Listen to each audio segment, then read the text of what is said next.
don't see it yet. There it goes. Okay, stand by. Got it. All right. Have it on this slate. Okay. Okay. Stand by. Okay. In 3, 2, 1.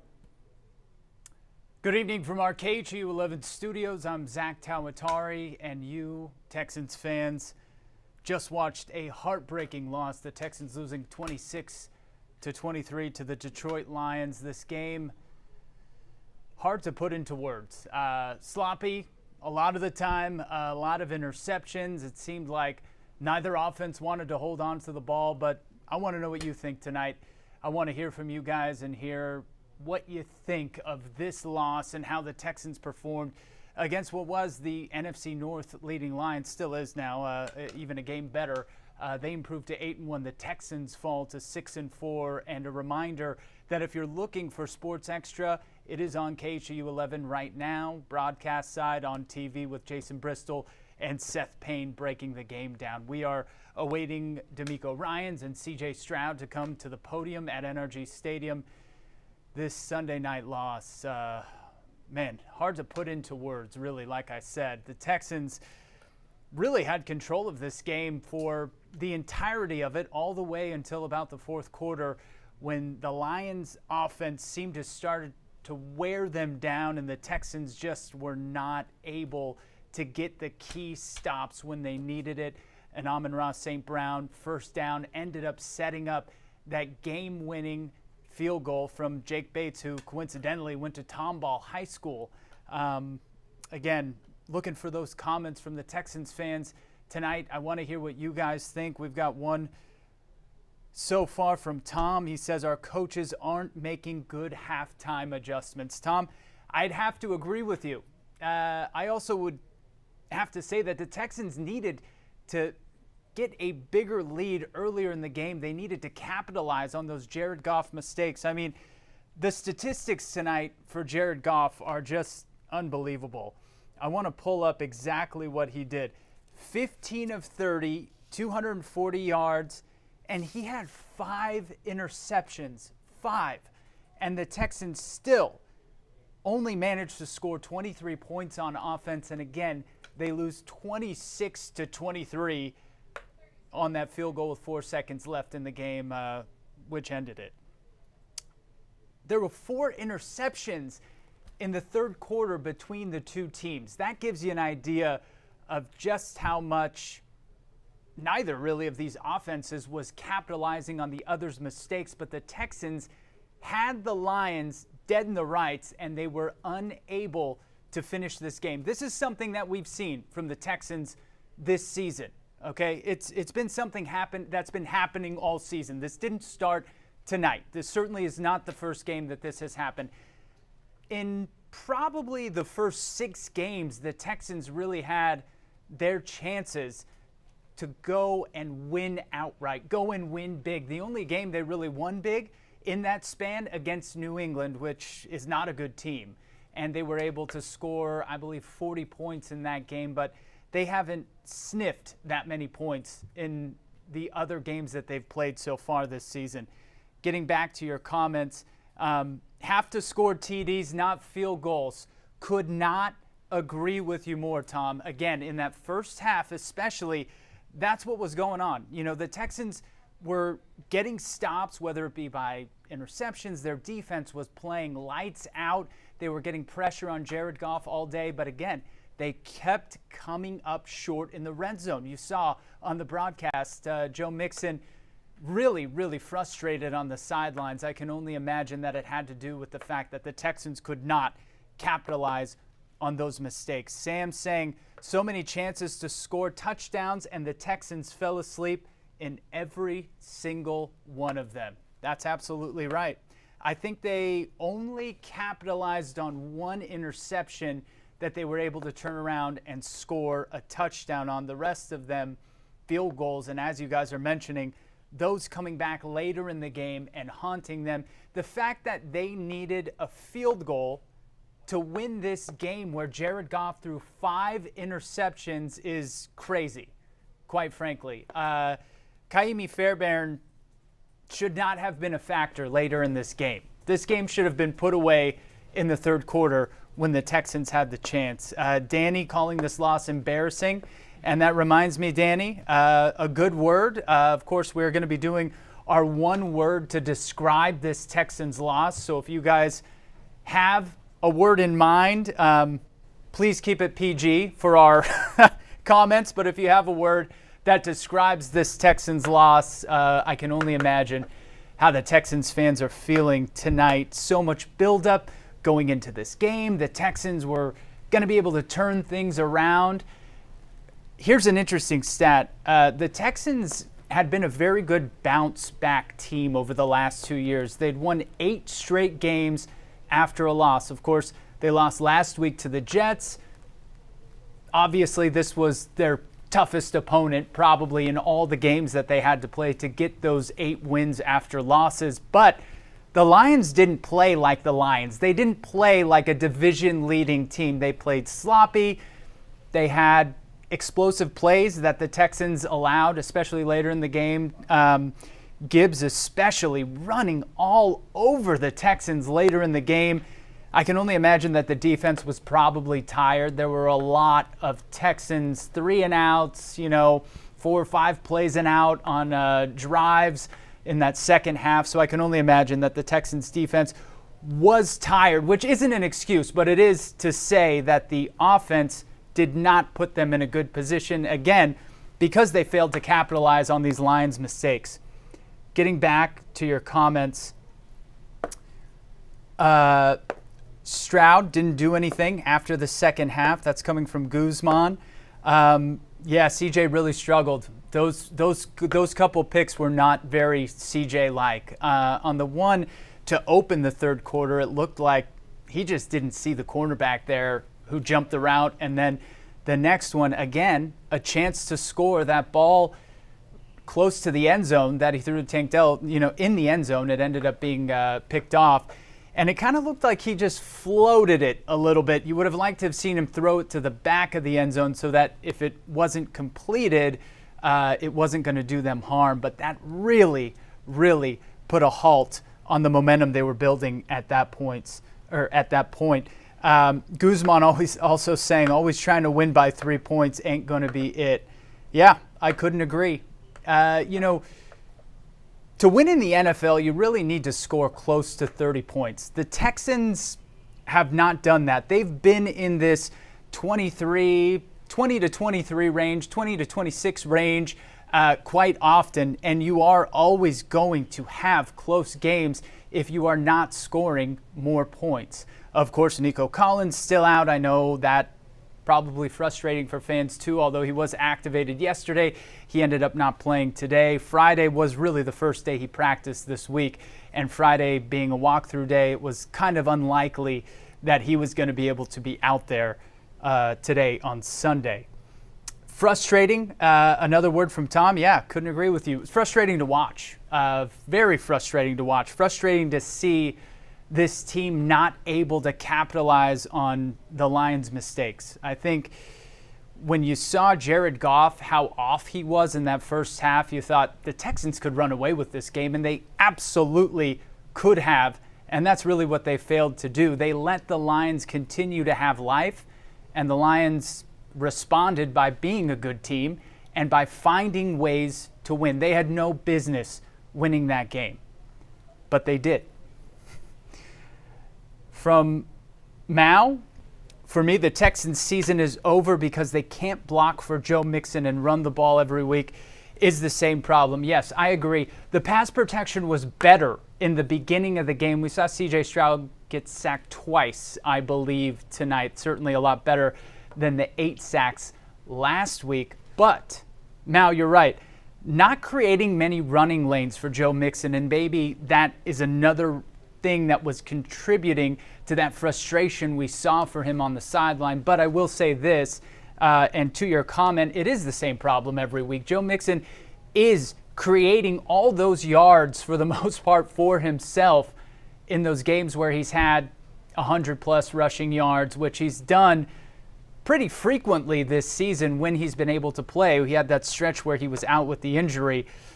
But yeah, it's tough to watch when you know you have so much talent and it seems like they're not able to make the most of it or even get a lot out of their really good talent. Communication lacking, that's what Rico says. Maybe so.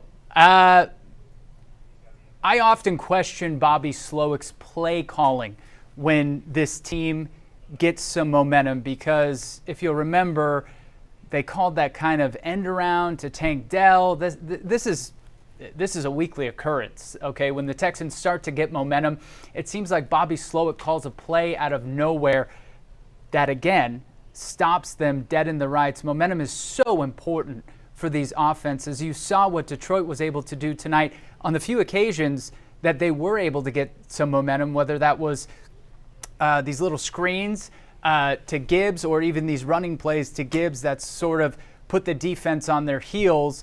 But when you get stopped like that and you stall your momentum, that's what hurts your offense, not just from a physical perspective, but from a mental perspective. So yes, Rico, I agree. Seth, still would rather be the Texans than the Cowboys right now. That's one positive, right? Right? I'm talking to our producer, Lupita. That's one positive, right? Okay, yeah. She says H-Town. H is up, yes. It's Detroit's time. Good game, Texans. I can only imagine that is from a Lions fan. Audrey, thank you for writing in. I will say this. Good teams find ways to win. This game is going to go a long way for the Lions. It's going to go a long way in their season, in their overall outlook, to know that they could win a game like this, that they had absolutely no business winning when their quarterback threw 5 interceptions. He's the first quarterback to throw 5 picks in a primetime game since Drew Brees in 2012. And to your point, Audrey, here's another fun fact. The Lions are the first team since 1970, 54 years, if I'm doing my math correct, down 15 or more, with their quarterback throwing 5 or more interceptions, and they still won the game. That's how rarely it happens, which is to say that if you're the Texans, it shouldn't happen, okay? Maria asking, who won tonight? The Texans did not win tonight, Maria. I'm sorry to say. Again, they fell 26-23 to the Lions on a last-second field goal by a Tomball native. Sharky, I think we are done. Texans always choking.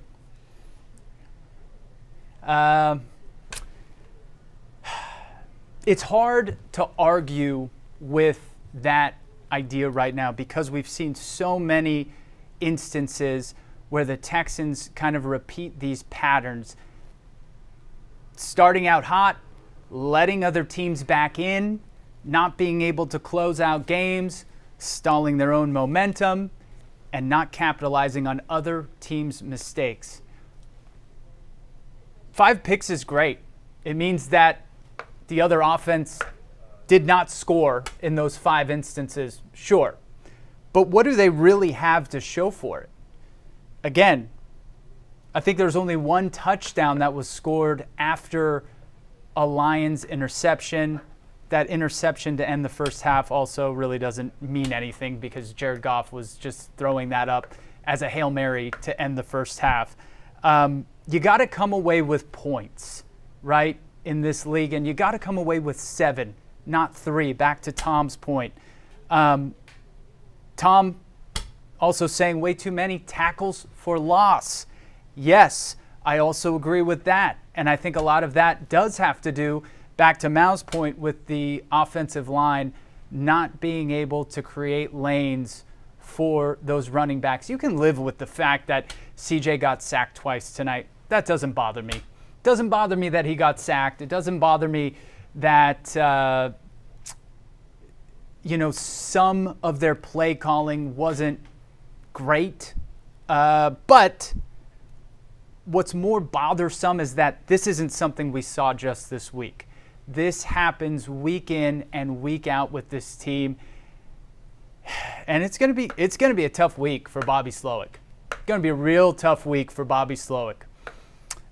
When it's so blatant that it is your unit that is struggling, because the Texans offense did not play well tonight. They haven't played well for about a month.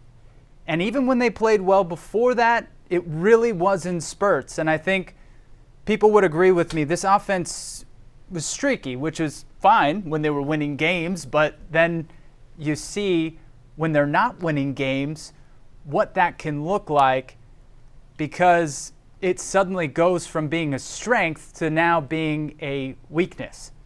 And there is not that consistency. The defense absolutely came out to play today. They were playing like a championship level defense. They came out hot. But again, your offense can't capitalize. Let's see. Let's get back to some of your comments here. Seth asking, how does the rest of the Texans' schedule look? I know they've got Kansas City at some point. Yeah, their schedule, Seth, is actually pretty soft, especially when you look over the next couple weeks. They've got the Cowboys coming up, the Titans coming up, the Jaguars coming up, and then the Dolphins. Who knows what's going to be the situation with Tua at that point. The Dolphins right now are 2-6. Before the season, we would have circled that game on the calendar and said that's going to be a big game.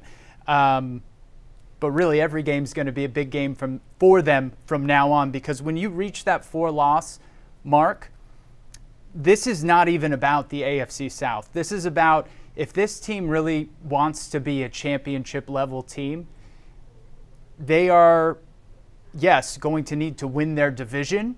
But then on top of that, when you look at where those teams that end up getting byes in the playoffs in the first round, they typically are around that 3 or 4 loss mark. And we see Demeco Ryans coming to the podium right now at Energy Stadium, so we're going to send you over there. You guys aren't able to score a touchdown. Yeah, second half was not good enough for us. We didn't play winning football. We stalled on a lot of drives.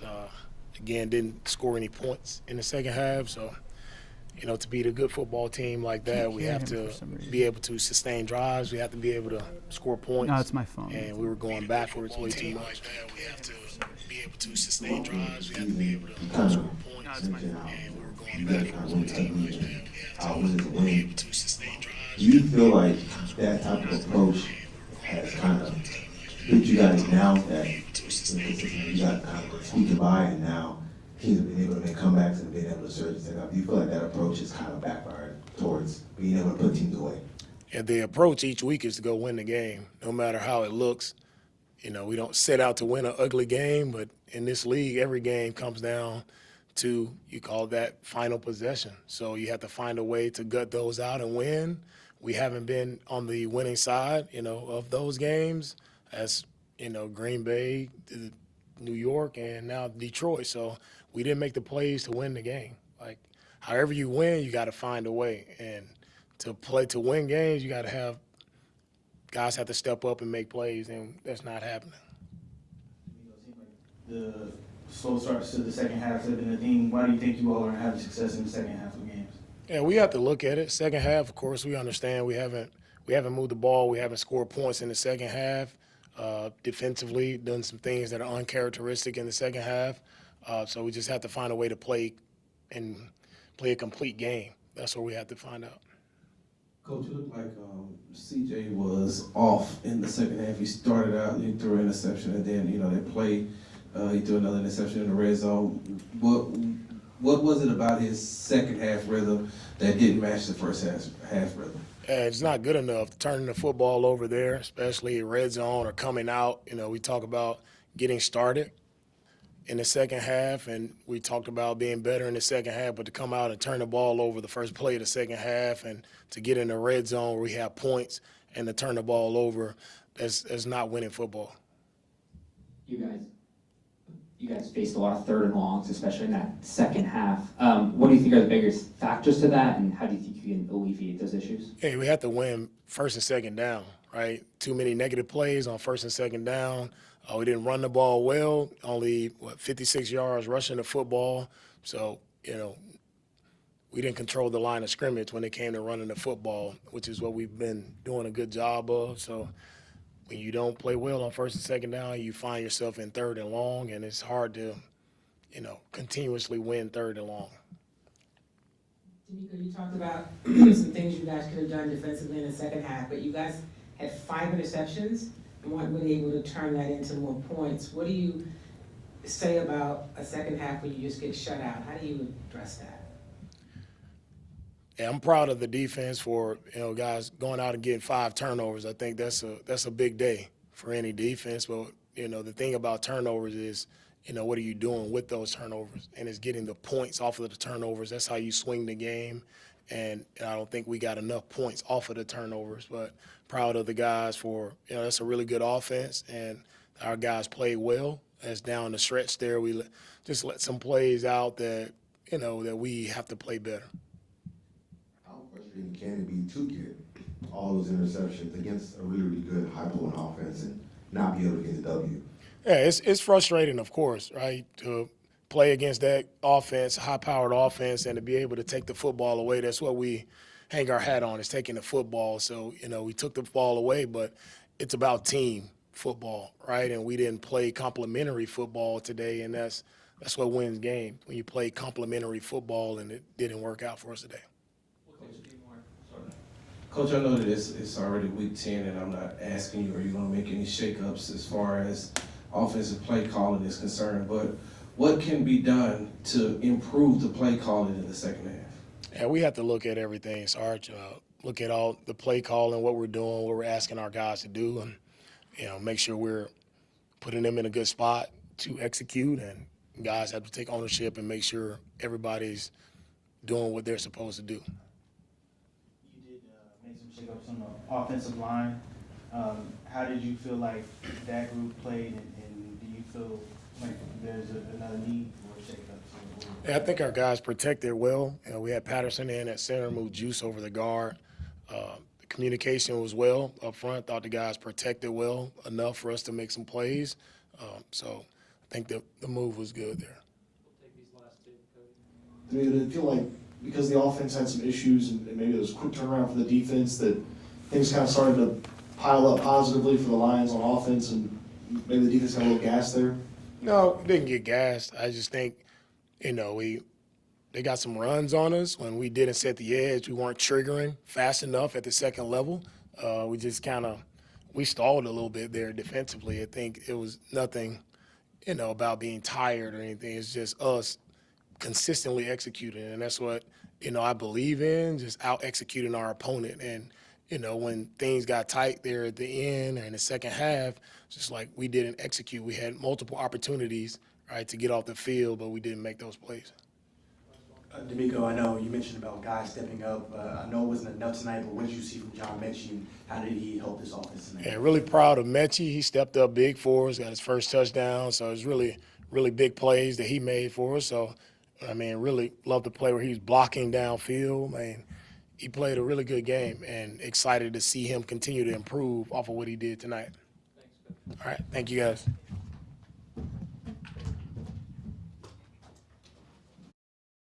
Demeco Ryans finishing up there at NRG Center, understandably, seemingly a little down after that, again, 26-23 final second loss for the Texans. Tonight they fall to 6-4 on the season. The Lions improved to 8-1.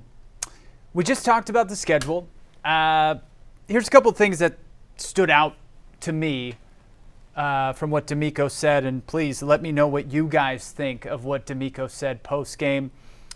He was asked about the play calling. Yes, this is something that we've been talking about for weeks. Again, goes back to what we were talking about earlier. Stalling momentum. Last week, the flea flicker to CJ in the end zone from Joe Mixon. I don't get it. I really don't. I don't get it. I don't understand why, when you're rolling, decide to make these decisions to call plays that seemingly come out of nowhere. And it's not a matter of being surprising. I mean, maybe that's the intent, but they aren't. These plays continue to get sniffed out, and it's also putting your team in positions that they're not used to. I mean, having C.J. Stroud try to catch a pass, a back shoulder fade in the corner of the end zone, I don't get it. I just don't get it. All right, let's get back to some of your questions. Also, I want to say Demeco saying they needed to be better on first and second down. That's absolutely right. Leaving themselves too many third and longs. And it looks like we have CJ at the podium now. We'll get right back to this conversation after we hear to play from on Sunday night against a good team like the Lions. But, it's not easy to be on third and long a lot. But, I mean, clearly you just got to be better on first, second down.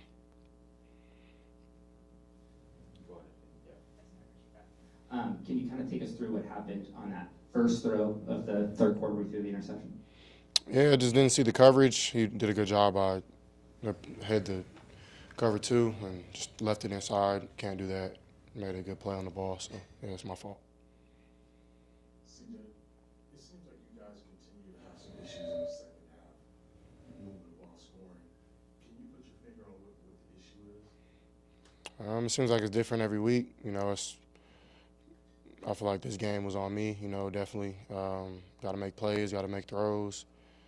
Can't turn the ball over and when we're in scoring position. So, yeah, I blame this on me. I got to be better in those moments. So, yeah, it's really just got to go down and score in the red zone. And our defense is getting the turnovers like they were. So, got to be able to, reward them with points. And that's something we didn't do. So, I feel like I'm the one to blame when it comes to that. I turn the ball over in the red zone. So, yeah.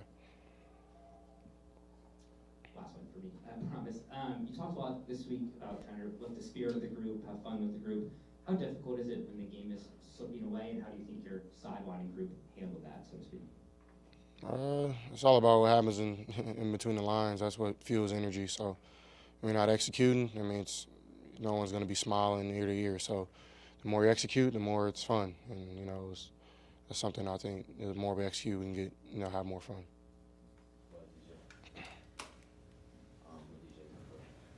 I'm not sure if someone's already asked you this. I just got in here, but seeing how well the defense played, being able to force all the turnovers, how frustrating you have lost like this season. Very. Yeah, it's not easy. Definitely should have won this game, so it's not easy. CJ, what did you make of the game plan, what you guys put together on offense, and kind of some of the issues you had in the second half, and maybe some of the timing of some of the play calls and things like that with the game plan?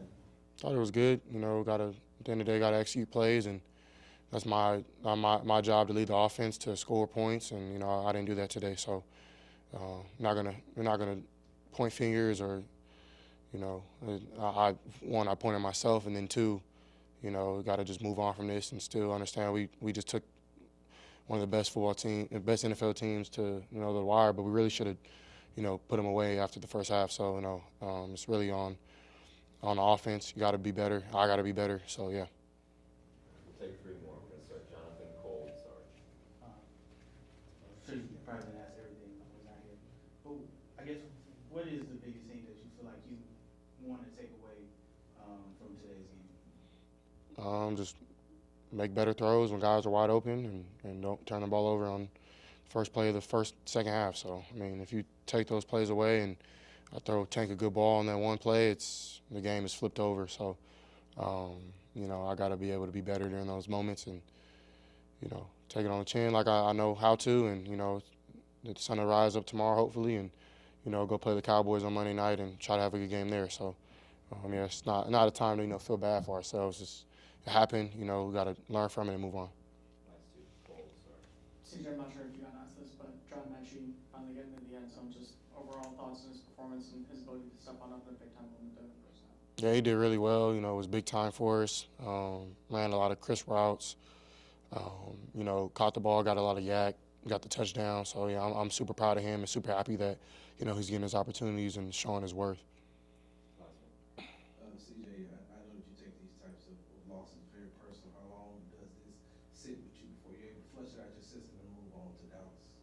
I'm not sure. I don't know. It's hard, to lose like that, especially when our defense plays so good, and we're just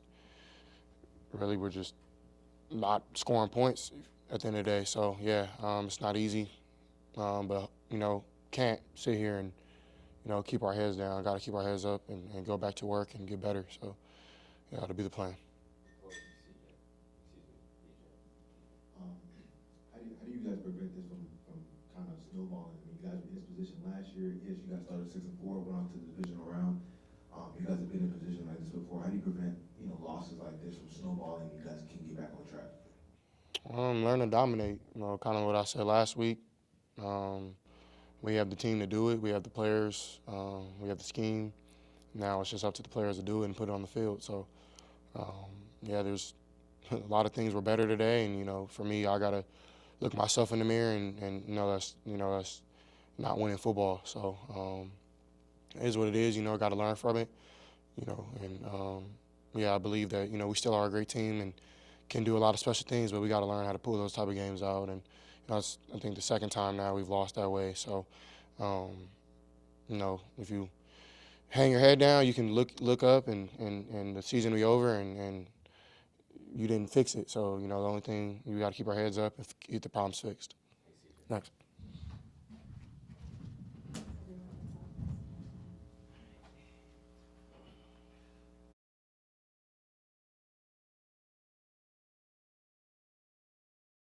I want to get through some of your comments before we finish up here, but I do want to point out one thing that CJ said, which is that, yes, they took a good team, a very good team, one of the best teams in the NFL, down to the wire, but they should have put that game away in the first half. Yes, they should have.